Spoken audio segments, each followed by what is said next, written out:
आगाह करें कि मेजर रिटायर्ड आदिल फारूक राजा और कैप्टन रिटायर्ड हैदर रजा मेहदी का court martial major retired Adil Raja को 14 साल की कैद बामुशक्कत की सख्त सजा सुना दी गई, जबकि कैप्टन हैदर रजा मेहदी को 12 साल कैद बामुशक्कत की सजा सुनाई गई है। सजाओं के सुनाए जाने पर दोनों साबिक अफसरान के रैंक्स जब्त कर लिए गए हैं। मेजर रिटायर्ड आदिल फारूक राजा और कैप्टन रिटायर्ड हैदर रजा मेहदी का court martial major retired Adil Raja को 14 साल की कैद बामुशक्कत की सख्त सजा सुनाई दी गई है, जबकि दूसरी जानिब कैप्टन हैदर रजा मेहदी को 12 साल कैद बामुशक्कत की सजाओं के सुनाए जाने पर दोनों साबिक अफसरान के रैंक्स जब्त कर लिए गए हैं। इस हवाले से मजीद तफसीलात जानने के नुमाइंदा खुसूसी सदीक साजिद हमारे साथ मौजूद हैं। जी सदीक साजिद, बताइएगा इस हवाले से। तर्जुमान अफवाज पाकिस्तान की तरफ से जारी की गई तफसीलात के मुताबिक पाकिस्तान आर्मी एक्ट 1952 के तहत मेजर रिटायर्ड आदिल फारूक राजा और कैप्टन रिटायर्ड हैदर रजा मेहदी का कोर्ट मार्शल जो है वो कर दिया गया है। दोनों मुजरमों को फौजी एहलकारों को बगावत पर उकसाने के जुर्म पर सजा सुनाई गई है और ये कार्रवाई दोनों के खिलाफ ऑफिशियल सीक्रेट एक्ट के तहत की गई है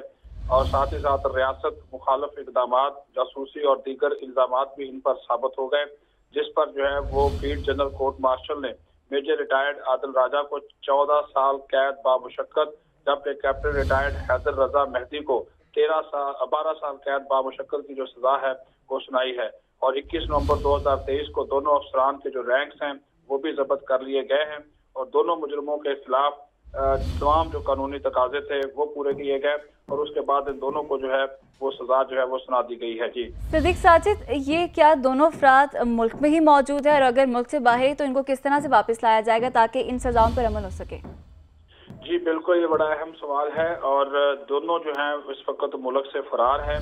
भगोड़े हैं, इनको अब्सकॉन्डर करार दिया जा चुका है। दोनों के खिलाफ वैसे भी मुख्तलिफ थानों में मुकदमात जो है वो दर्ज हैं, तो अब चूंकि इन दोनों का जो है वो कोर्ट मार्शल हो चुका है, इनको सजाएं सुना दी गई हैं, तो अब हमारी जो अस्करी क़यादत है और साथ साथ जो हुकूमत है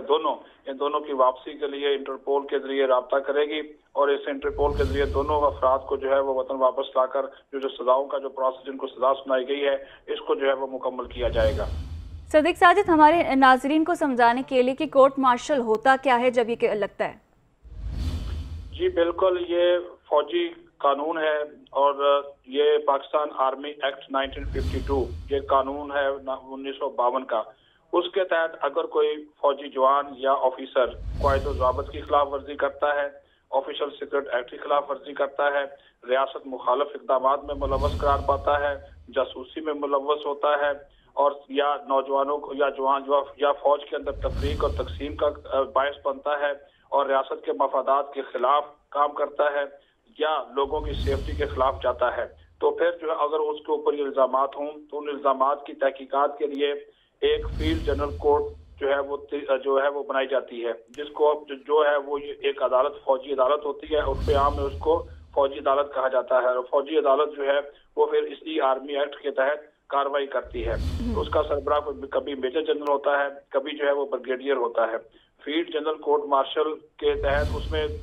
3 अफसरान भी हो सकते हैं, उस अदालत में 1 भी हो सकता है, 5 भी हो सकते हैं। वो हालात वाक़यात को देखकर जो है उन अफसरान को वो। ठीक है सदीक साजिद, साथ ही रहेगा कौमी सलामती के अमूर सैयद मोहम्मद अली भी हमारे साथ मौजूद हैं। सैयद मोहम्मद अली साहब, बहुत शुक्रिया आपके वक्त का। जिस तरह के 2 अफसरान के खिलाफ जो है ये कोर्ट मार्शल लगा दिया गया है, लेकिन ये दोनों जो लोग हैं अफराद हैं ये भगोड़े हैं, मुल्क से बाहर है। अब अगला टास्क ये होगा कि इनको वापस लेकर आया जाए मुल्क में ताकि ये कार्रवाई जो है इस पर अमल किया जाए पूरा।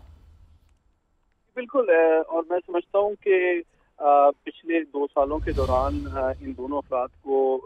भरपूर अंदाज में मौका दिया गया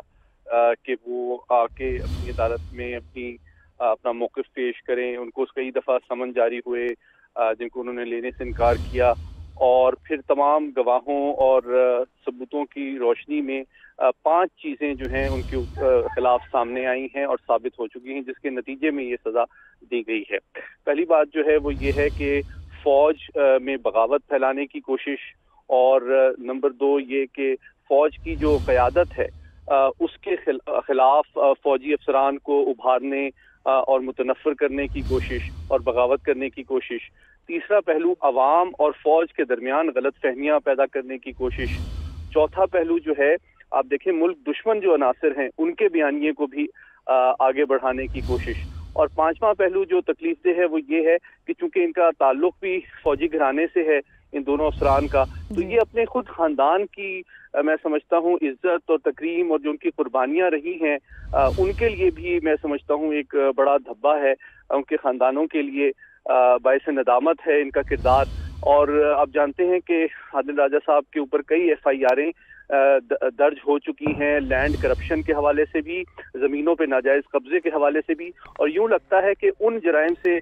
पर्दा हटाने के लिए इन्होंने ये कोशिश की कि मुल्क दुश्मन अनासिर के एजेंडे को इस बयानिए के फौज मुखालिफ बयानिए और रियासत मुखालिफ बयानिए के तौर पे आगे बढ़ाया जाए और इसका सहारा लिया जाए